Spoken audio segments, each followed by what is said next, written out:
appreciate you taking some time to chat and help people get to know you and what you're all about. Tell me, first of all, how you came to Westwood to be a part of the church family.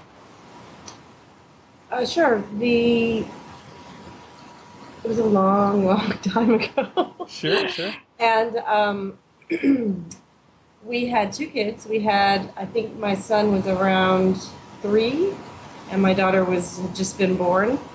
And we wanted to bring them up in a church community, and we didn't have a church community in Los Angeles. Both of us, my husband Raymond and I, had a sort of a mixed bag of feelings about our own church upbringing. The general rule was it couldn't be Baptist and it couldn't be Catholic. Okay. Because there was enough good about it that we knew we wanted a church experience, but there was enough bad about each of our experiences that we knew what we didn't want. Sure. So we went with an open mind to a lot of different churches, and the day I walked into the sanctuary at Westwood, I was actually holding my daughter because she was so tiny. She'd just barely been born, and the first thought that popped into my head was, this would be a great place for her to get married one day. So actually the sanctuary and the physical plant spoke to me initially. And then within a few minutes, we realized there were 2 very, very strong, super smart female ministers managing running the ship at that point. And they just had smart, insightful, and challenging things to say to us. And we've been there ever since. It resonated.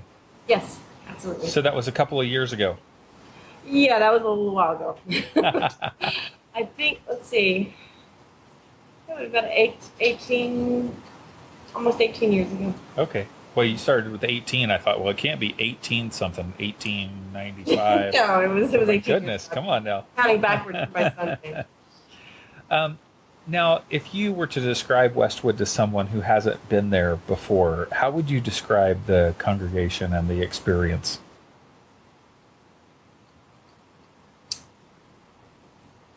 That's such a good question. I generally do describe it as not a not a place of religiosity, because I think when I am talking about it to other people, that's the greatest fear. And I say it's a place of really smart people that I like to hang out with. That's actually how I describe it. Now, if you were to, it depends on the audience, but when I talk about it, that's how I describe it. That's great. So I'm hearing you say the things that you were drawn to and probably still enjoy is a lack of religiosity in your terms, a place where smart people are participating and that you enjoy being with. You enjoy the physical structure. What you talked about the lack of religiosity. What would you describe instead of that, like more from a positive perspective, not the lacking of something, but what would you describe it as having? Yeah, it's a good place to drop into a spiritual journey anywhere you are. So it's very welcoming for the questioning. If you are, and for me, obviously, I like to cook, I like to eat, I like to socialize, I like to sing. All of those other activities are enhanced by theological and spiritual conversations and education. So those are the things that it actually does, that it does intentionally. Yeah. It's just different from me, just what I get out of it. That's great. So you mentioned cooking, and that's one of the reasons why we're talking today is because of your service in Cafe W. Mm-hmm. How did you get connected to that and get involved? Cafe W originated during the Belmont construction because our large congregation that had been used to a large parking lot was going to still be a large congregation with 0 parking lot. Mm-hmm. and we were going to have to transport folks in batches. So I believe it was John, Pastor John, that came up with the idea of as long as they have to come early, feed them. So it started out as a purely logistical, we're going to be asking something of people, so we should give them some reason to be there early, Sure. so that these shuttles can do the delivery of humans in a more protracted time frame every Sunday, as opposed to everyone rushing in at the last minute and then everybody getting to church late. So it came about as a need to fill a specific need, and it evolved into sort of a staple of community engagement and fellowship. And how did you get involved in the process?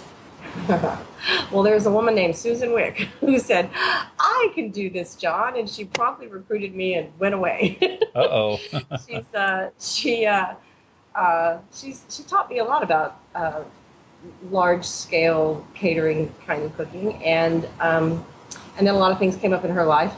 One of them being seminary school. Okay. So she has not been one of the regular cooks from early on, but we've had a team of cooks that really all I do is traffic. I'm just the traffic cop for who shows up when.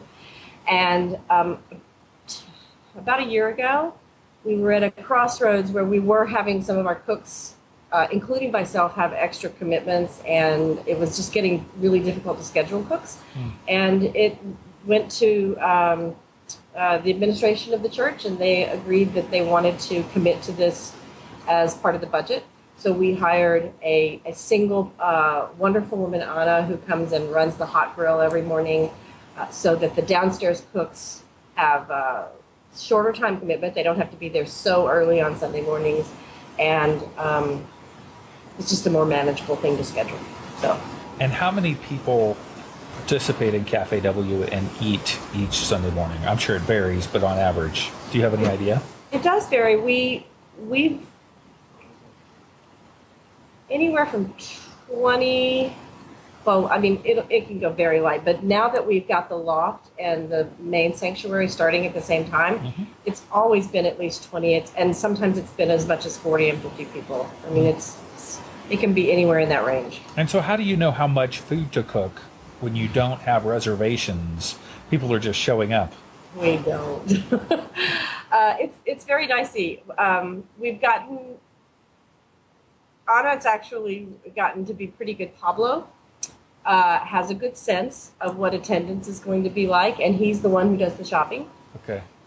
So they have been working it out amongst themselves. These are going to be the low Sundays. Well, even the low Sundays were higher attendance than last year's low Sundays, because this year's low Sundays are incorporating both congregations, the loft and the main sanctuary. So, but between the two of them, we've had a couple of Sundays where we ran out way too early, and we. Not always, but more often than I'd like. We have more food left over than I'd like at the end of the Sunday.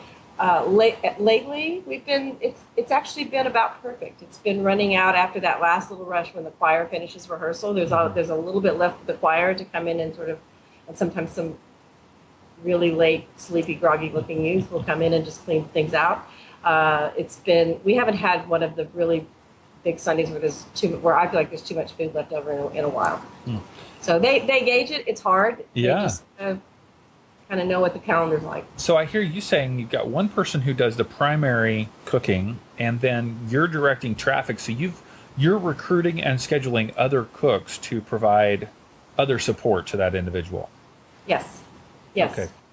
We all show up, instead of showing up at 7, which is what time you need to get there to really get all of that hot food prepped or cooked. We show up around 8:20, and it's ready to go down, put in the chafing dishes, turn the chafing dishes on, put the utensils in the chafing dishes, load up the oven, and start making sure everything's full, rewarming stuff that, maybe came out of the oven 30 minutes ago and needs to be rewarmed before it goes back out, stuff like that. Why do you do this? What is meaningful about this for you? have no idea. I have no idea, except that I do what's meaningful. It's not really meaningful. But I do enjoy it. I do enjoy. That's meaningful. Yeah, I enjoy the camaraderie. I love the cooks. The cooks are just great people. Everyone is so, there's just nothing better than looking out in Wesley Room and just hearing a din of noise, this cacophony of people laughing and talking and eating and having a great time, and kids running around and throwing food everywhere. It's great. That's awesome. Very cool. Do you need more cooks, or if you do, how would people get involved? Yeah, again, the cooking duties, you actually don't have to be that much of a cook anymore, although our cooks are really good cooks and can step in a pinch anytime. But more hospitality in a sense. It's more hospitality, yeah. And anyone can jump in by calling me. It's really embarrassing how little I do.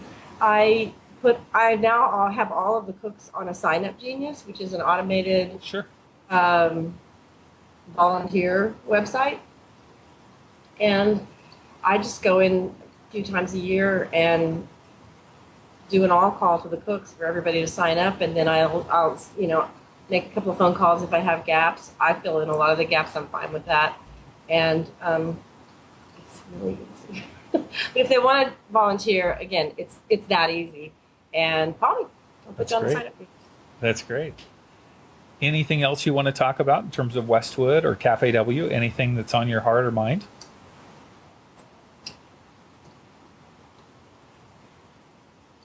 No.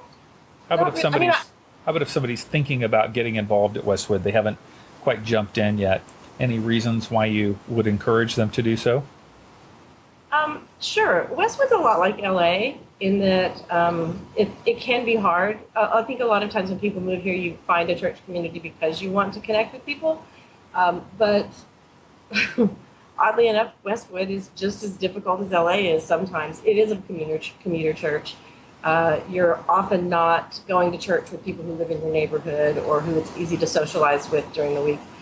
So the best way to, and yet, as you heard me say, one of my favorite things about it is the community. So the best way to engage in that is to do it proactively and actively. So whether it's the choir or cooking or any other kind of volunteering, Sunday school teaching for the children, I've done that.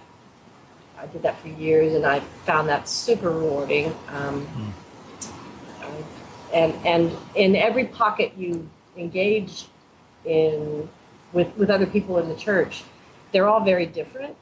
But sometimes that's the best way to sort of unlock the magic box of Westwood, because people are just as, I don't want to say standoffish, but it's a commuter church, so it's a little Los Angeles-ish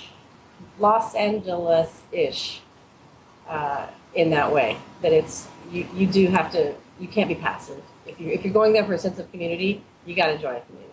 Got to be intentional. Yeah. Yeah. Good. Well, thank you for taking a few minutes and sharing. I appreciate it.